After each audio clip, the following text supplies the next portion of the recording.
मैं एक बात बहुत विनम्रता से कहता हूं, अब समय आ चुका है प्रत्येक मठ मंदिर को घर वापसी का केंद्र बनाया जाए। प्रत्येक मठ मंदिर को घर वापसी का केंद्र बनाया जाए। प्रत्येक मठ मंदिर अपना एनुअल टारगेट सेट करे कि हम कितने लोगों को घर वापसी कराएंगे। आखिर एक तरफ जोशुआ प्रोजेक्ट चल रहा है क्रिश्चियंस का, उनका टारगेट है कि हम एनुअली इतने लोगों को कन्वर्ट करेंगे। दूसरी तरफ एक और प्रोजेक्ट चल रहा है, उनका टारगेट हम इतने लोगों को धर्मांतरण कराएंगे।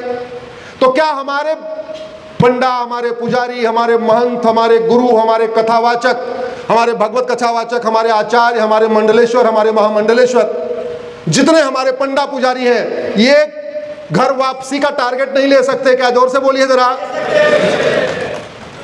और जानते हैं धर्मांतरण कराने वालों जो कराते हैं उनका एक ही लेके एक छोटा सा पैकेज है। क्या? आ जाओ हमारे यहाँ कन्वर्ट हो के हमारे यहाँ आ जाओ, जन्नत मिलेगी। जन्नत में क्या मिलेगा? दूध की नदी। जन्नत में क्या मिलेगा? फूलों का गद्दा। और जन्नत में क्या मिलेगा? जोर से बोलिए जरा। वो सवा 125 फीट की, भगवान जाने क्या करेंगे। महिलाओं के लिए कुछ भी नहीं। मुझे समझ में नहीं आ रहा है हमारे प्रत्येक मठ मंदिर से आवाज क्यों नहीं उठ रही है? आ जाओ घर वापसी करो। घर वापसी से 3 तलाक बंद होगा, घर वापसी से हलाला बंद होगा, घर वापसी से मुता बंद होगा, घर वापसी से मिस्यार बंद होगा, घर वापसी से तहर्रुस बंद होगा, घर वापसी से तलाके हसन बंद होगा, घर वापसी से तलाके एहसन बंद होगा, घर वापसी से तलाके बाइन बंद होगा, घर वापसी से तलाके किनाया बंद होगा, घर वापसी से तुम्हारा बुर्का खत्म होगा, घर वापसी से तुम्हें पूरी आजादी मिलेगी, घर वापसी से सोचने की आजादी, घर वापसी से बोलने की आजादी, घर वापसी के बाद लिखने की आजादी, घर वापसी के बाद वस्त्र की आजादी, घर वापसी के बाद वेशभूषा की आजादी, घर वापसी के बाद मेकअप की आजादी, घर वापसी के बाद खाने की आजादी, घर वापसी के बाद रहने की आजादी, घर वापसी के बाद सम्मान की आजादी, घर वापसी के बाद तुम नौकरानी नहीं बल्कि अर्धांगिनी बन जाओगी, आधे अंग की मलिका बन जाओगी। ये बात हमारे मठ मंदिर से क्यों नहीं उठ रही है? ये बात हमारे धर्मगुरु, हमारे कथावाचक, हमारे महामंडलेश्वर, हमारे आचार्य, हमारे शंकराचार्य क्यों नहीं उठा रहे? उनके पास एक छोटा सा पैकेज है, हमारे पास तो पूरी लिस्ट है। बताना चाहिए कि नहीं बताना चाहिए? बताना चाहिए। इसलिए आज हमारे कोठारी स्वामी जी बैठे हुए हैं। भारत में सबसे भव्य मंदिर तो हमारे भगवान स्वामीनारायण के हैं। महाराज जी एनुअल टारगेट सेट करिए, एनुअल टारगेट सेट करिए। और एक बार बहन बेटियों को पता चला इतना अच्छा पैकेज है, फिर तो अपने घर वालों को डंडे मार मार के ले आएंगे। उनको आजादी की जरूरत है, उनको स्वतंत्रता की जरूरत है। किसको नहीं चाहता भाई मैं अपने तरीके से जीवन रह सकूं? हर व्यक्ति स्वतंत्र होकर रहना चाहता है, कोई गुलाम होकर नहीं मरना चाहता। इसलिए पहली आवश्यकता यह है कि अगर हम चाहते हैं सब नर करें परस्पर प्रीति, चलें स्वधर्म निरसुत नीति, हमें अपने प्रत्येक मठ मंदिर को घर वापसी का केंद्र बनाना पड़ेगा। अब आप सोच रहे होंगे कि मैं तो सुप्रीम कोर्ट का व्यक्ति हूं, ये घर वापसी की बात क्यों कर रहा हूं? तो ये घर वापसी में संवैधानिक बात कर रहा हूं। भारत का संविधान धर्मांतरण की परमिशन नहीं देता। भारत का संविधान का आर्टिकल 25 फ्रीडम ऑफ रिलीजन देता है। आर्टिकल 25 पढ़िए, freedom of religion subject to public order, health and morality. Bharat का संविधान मजहब की बहुत आंशिक स्वतंत्रता देता है। भारत का संविधान रिलीजन की बहुत पार्शियल, बहुत थोड़ी सी स्वतंत्रता देता है। और जिस स्वतंत्रता देते समय भी 3 कंडीशन लगा दिया कि मजहब को फॉलो करते समय कोई ऐसा काम नहीं करोगे जिससे पब्लिक ऑर्डर डिस्टर्ब हो जाए। मजहब को फॉलो करते समय कोई ऐसा नहीं काम करोगे जिससे किसी की हेल्थ खराब हो जाए। और मजहब को फॉलो करते समय कोई ऐसा नहीं काम करोगे जो मोरालिटी के खिलाफ हो, इमोरल हो। ये बताइए धर्मांतरण कराना इमोरल है कि नहीं? जोर से बोलिए जरा। धर्मांतरण कराने से पब्लिक ऑर्डर डिस्टर्ब हो रहा है कि नहीं हो रहा है? धर्मांतरण के बाद जब आदमी कन्वर्ट हो जाता है तो देश में अशांति फैला रहा है कि नहीं फैला रहा है? अल्टीमेटली पूरे देश में अराजकता कौन फैला रहा है? कन्वर्टेड हिंदू। आतंकवाद कौन? कन्वर्टेड हिंदू। जिहाद कौन? कन्वर्टेड हिंदू। मजहबी उन्माद कौन? कन्वर्टेड हिंदू। पत्थरबाजी कौन? कन्वर्टेड हिंदू। तो भारत का संविधान धर्मांतरण स्वतंत्रता देता ही नहीं है। हाँ, भारत का संविधान कहता है भारत की संस्कृति को मजबूत करो, भारत की परंपरा को मजबूत करो, भारत के ज्ञान विज्ञान को मजबूत करो, इक्वलिटी सबको मिलनी चाहिए, लिबर्टी सबको प्रियम्बल पढ़िए, liberty of thought, liberty of belief, liberty of faith, liberty of worship. ये जितनी लिबर्टी दी हुई है ये धर्म में है कि मजहब में है? जोर से बोलिए जरा। धर्म में है। इसका मतलब घर वापसी कराने से संविधान मजबूत होगा, घर वापसी कराने से बाबा साहब अंबेडकर का सपना साकार होगा, घर वापसी कराने से गुरु गोलवलकर जी का सपना साकार होगा, घर वापसी कराने से वीर सावरकर जी का सपना साकार होगा, घर वापसी कराने से सरदार पटेल का सपना साकार होगा। इसलिए हम सब लोगों को मिलके घर वापसी अभियान शुरू करना चाहिए। और घर वापसी अभियान केवल मठ मंदिर से क्यों, ये जितने बिजनेसमैन हैं जो अपने घर में अपने यहाँ काम देते हैं लोगों को, वो घर वापसी क्यों नहीं करा रहे? आपके यहाँ 10 आदमी का लगाते हो, 15 आदमी लगाते हो, 20 आदमी लगाते हो, उसमें 1-2 कन्वर्टेड हिंदू रखते हो कि नहीं रखते हो? उस कन्वर्टेड हिंदू को समझा के बुझा के ब्रेन वॉश करके उसको क्यों नहीं घर वापसी करा रहे? क्यों नहीं बता रहे हो तुम गलत जगह फंसे हुए हो?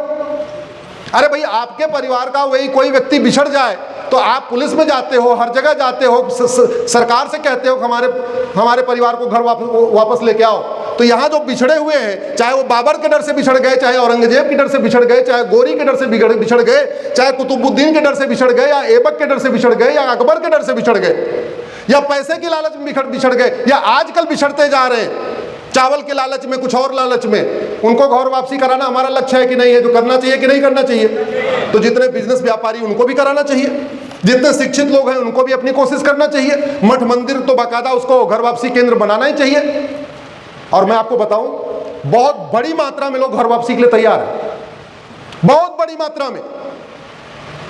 भगवान राम और रावण का युद्ध हो रहा था, भगवान राम गर्दन काटे जा रहे थे, युद्ध जीत पा रहे थे क्या? जोर से बोलिए तो नहीं जीत पा रहे थे क्या? कैसे जीते? किसकी मदद लिया? विभीषण की। यानी विभीषण रावण के दरबार में होते हैं, बस हमको ढूंढने की जरूरत है विभीषणों को।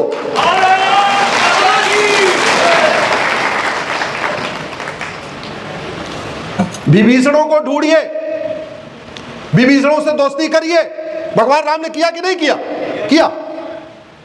चूंकि आज राम राज्य की बात है इसलिए मैं सारा रामायण पे बात अपनी रखूंगा। जो जो भगवान राम ने किया वही बताऊंगा। और भगवान राम ने पूछा, लक्ष्मण जी ने पूछा, ये बताओ क्या करें, इतनी देर से काटे जा रहे तो खत्म ही नहीं हो रहा। विभीषण तो ना, कहां पे मारना है? किसने बताया था? जोर से बताइए। बाण कहां मारना था? भगवान राम ने किससे पूछा? विभीषण से। क्या हम विभीषणों को मिला के वो बाण कहां मारना है पूछ रहे हैं क्या? जोर से बोलिए जरा। अरे भैया, रावण चिल्लाओगे, रावण नहीं मार पाओगे। रावण को मारना है, विभीषण को मिलाना पड़ेगा, विभीषण से पूछना पड़ेगा बाण कहां मारना, वो बताएगा। ये लक्ष्य करना पड़ेगा। इस देश को बचाना है, अपनी संस्कृति को बचाना है, अपनी परंपरा को बचाना है, तो आपको भगवान राम से बहुत कुछ सीखना पड़ेगा। अगर आपको भारत को बचाना है, भारत की संस्कृति को बचाना है, तो भगवान राम से भी सीखना पड़ेगा। सबरी के यहाँ वो जाके भोजन भी कर रहे, हम सबरी के यहाँ भोजन कर रहे हैं क्या? कर रहे हैं, बहुत अच्छी बात है, करना चाहिए। नहीं कर रहे तो करना चाहिए, करना चाहिए। और भगवान राम से एक और बात सीखने की जरूरत है। भगवान राम ने कहा था, भय बिन होय, जोर से बोलिए जरा, भय बिन होय प्रीत। भगवान कृष्ण ने क्या कहा था? सठे साठ्यम समाचार। हमारे पूर्वज क्या कहते थे? लोहा लोहे को काट। बीमारी जैसे आती है वैसे ही जाती है, जिधर से आती है उधर से ही जाती है। धर्मांतरण अपने आप लोगों ने किया था या डर से किया था? जोर से बताइए जरा। किसके डर से किया था? शासक के डर से। आज शासक का डर है क्या? नहीं। तो शासकों को भी सोचना पड़ेगा, संविधान की शपथ लेने वाले माननीयों को भी सोचना पड़ेगा कि वो कुछ ऐसा करें, वो घर वापसी के लिए विशेष योजना ले आए। सारे मजहब एक समान होते हैं, सारी किताबें एक समान होते हैं, ये कहते कहते देश का सत्यानाश हो जाएगा। जो गलतफहमी पंडित नंदराम टिक्कू को थी, वही गलतफहमी राजा रणजीत सिंह को थी, वही गलतफहमी पंडित राजा हरि सिंह को थी, और वही गलती राजा शशांक को थी। अफगानिस्तान के प्रधानमंत्री थे पंडित नंदराम टिक्कू, कश्मीरी ब्राह्मण थे, 1805 में प्रधानमंत्री थे। ये दुर्योधन का ननिहाल अफगानिस्तान, जहां आजकल बहन बेटियां बुरके में कैद हैं, वहां की बात बता रहा हूं। 1805 में प्रधानमंत्री थे, बड़े पॉपुलर थे, बड़े प्रसिद्ध थे, जबरदस्त उन्होंने विकास का काम किया, खूब तालाब बनवाए, खूब बावड़ी बनवाई, खूब जो है मंदिर बनवाए, सब कुछ किया। लेकिन उनकी एक गलतफहमी ने अफगानिस्तान से हिंदुओं का सत्यानाश करवा दिया। पंडित नंदराम टिक्कू को एक ही गलतफहमी थी कि वेद पुराण बाइबल कुरान एक समान होता है। पंडित नंदराम टिक्कू को यही गलतफहमी थी गुरुकुल मदरसा एक समान होता है। पंडित नंदराम टिक्कू को यही गलतफहमी थी सारे मजहब एक समान होते हैं। पंडित नंदराम टिक्कू को इसी बात की गलतफहमी थी मजहब नहीं सिखाता आपस में बैर रखना। और उस गलतफहमी का नतीजा है अफगानिस्तान में कोई हिंदू बचा, क्या जोर से बोलिए, कोई अगड़ा बचा, कोई पिछड़ा बचा, कोई ब्राह्मण बचा, कोई दलित बचा, कोई जैन बचा, कोई बौद्ध बचा, कोई सिख बचा, कुछ कोई बचा क्या? नहीं। यही गलतफहमी राजा रणजीत सिंह को थी कि मजहब नहीं सिखाता आपस में बैर रखना, सारे पंथ एक समान होते हैं, जैनिज्म, बुद्धिज्म, सिखिज्म, इस्लाम एक समान होता है, गुरुकुल और मदरसा एक समान होता है, वेद पुराण बाइबल कुरान एक समान होता है। और उसकी गलतफहमी का परिणाम हुआ पंजाब के दो टुकड़े हो गए, east Punjab, west Punjab. East Punjab हमारे हिस्से आया, वेस्ट पंजाब पाकिस्तान बन गया। और ईस्ट पंजाब में जो हमारे हिस्से आया वहां जैन भी हैं, बौद्ध भी हैं, सिख भी हैं, ब्राह्मण भी हैं, क्षत्रिय भी हैं, वैश्य भी हैं, दलित भी हैं, सब हैं। और जो वेस्ट पंजाब पाकिस्तान बन गया वहां हिंदू, जैन, बौद्ध, सिख कोई बचा क्या? जोर से बोलिए। अगड़ा पिछड़ा कोई बचा? ब्राह्मण, क्षत्रिय, वैश्य, दलित बचा? सिंधी बचा? जैन बचा? गुजराती बचा? कोई बचा क्या? नहीं। यही गलतफहमी कश्मीर के राजा हरि सिंह को थी कि वेद पुराण बाइबल कुरान एक समान होता है, मजहब नहीं सिखाता आपस में बैर रखना, सारे पंथ एक समान होते हैं, हिंदुज्म, जैनिज्म, बौद्धिज्म, सिखिज्म एक समान होता है, गुरुकुल मदरसा एक समान होता है। यही गलतफहमी राजा हरि सिंह को थी। कश्मीर में हिंदू बचे क्या? जोर से बोलिए जरा। यही गलतफहमी राजा शशांक को थी जो बंगाल के राजा थे। सेम गलती राजा शशांक को भी यही गलतफहमी, वेद पुराण बाइबल कुरान एक समान, मजहब नहीं सिखाता आपस में बैर रखना, गुरुकुल मदरसा एक समान, सारे पंथ एक समान। बंगाल के दो टुकड़े हुए, east Bengal, west Bengal. West Bengal हमारे हिस्से है, ईस्ट बंगाल बांग्लादेश बन गया। जो बंगाल हमारे पास है वहां हिंदू, जैन, बौद्ध, सिख हैं, ब्राह्मण, क्षत्रिय, वैश्य, दलित हैं, अगड़े पिछड़े हैं। और जो बंगाल बांग्लादेश बन गया वहां कोई बचा क्या? जोर से बोलिए जरा। नहीं। इस गलतफहमी को निकालना पड़ेगा। ये गलतफहमी अगर किसी को है तो उसको ठीक कर लेना चाहिए। कल बिहार का रिजल्ट आया तो बिहार के रिजल्ट में कुछ लोगों ने कहा सुशासन की जीत हो गई, कुछ लोगों ने कहा विकास की जीत हो गई। मुझे समझ में नहीं आ रहा है, विकास कर रहे हैं मोदी जी, सुशासन किया नीतीश कुमार जी ने। पिछले 20 साल से नीतीश जी वहां के मुख्यमंत्री, सबको मकान, सबको राशन, सबको मोदी जी और नीतीश जी ने दिया। तो ये विकास और सुशासन केवल हिंदू मेजॉरिटी एरिया में क्यों काम किया? वो पूर्णिया में, अररिया में, किशनगंज में, कटिहार में क्यों नहीं काम किया? आखिर बिहार में ओवैसी ने तो कुछ भी नहीं दिया था। बिहार में ओवैसी ने न मकान दिया, न राशन दिया, न दुकान दिया, न मुद्रा लोन दिया, न कुछ भी नहीं दिया। तो क्या कारण है? ओवैसी जीत गए, बीजेपी को, एनडीए को कुछ नहीं मिला। क्यों? मुझे लगता है इस पे गंभीरता के साथ चिंतन करने की जरूरत है। आप वो गलतफहमी दूर कर देना चाहिए। और वैसे भी आपकी पांचों उंगलियां बराबर हैं क्या? जोर से बोलिए जरा। आपकी दोनों आंख बराबर नहीं होती, आपका दोनों कान बराबर नहीं होता, आपके दोनों हाथ बराबर नहीं होते। ये कहना सारे मजहब एक समान हैं, ये तो वैसे ही हो गया सारे जानवर एक समान है। हिरन और भेड़िया एक समान होता है क्या? ये कहना सारे मजहब एक समान है, इसका मतलब सारे पेड़ एक समान है, फिर तो बबूल आम एक समान हो गया। कहीं ना कहीं इस गलतफहमी को ठीक करना पड़ेगा। लेकिन ये गलतफहमी हमारे सुप्रीम कोर्ट में तो मैं खूब देखता रहता हूँ। पार्लियामेंट में अभी तक गया नहीं, पार्लियामेंट में देखने का अवसर नहीं मिला। हाँ, सुप्रीम कोर्ट में रोज देखता रहता हूँ। हमारे संविधान की शपथ लेने वाले माननीय सुप्रीम कोर्ट के जज क्या कहते हैं? बबूल भी ट्री है और आम भी ट्री है। आर्टिकल 14 कहता है equality before law, equal protection of law. उसके हिसाब से बबूल और आम एक समान है। हिरन भी एनिमल है और भेड़िया भी एनिमल है। आर्टिकल 14 कहता है equality before law, equal protection of law. तो हिरन और भेड़िया ये चल रहा है। ये देश इसीलिए सत्यानाश की तरफ जा रहा है, ये देश इसीलिए बर्बादी की तरफ जा रहा है।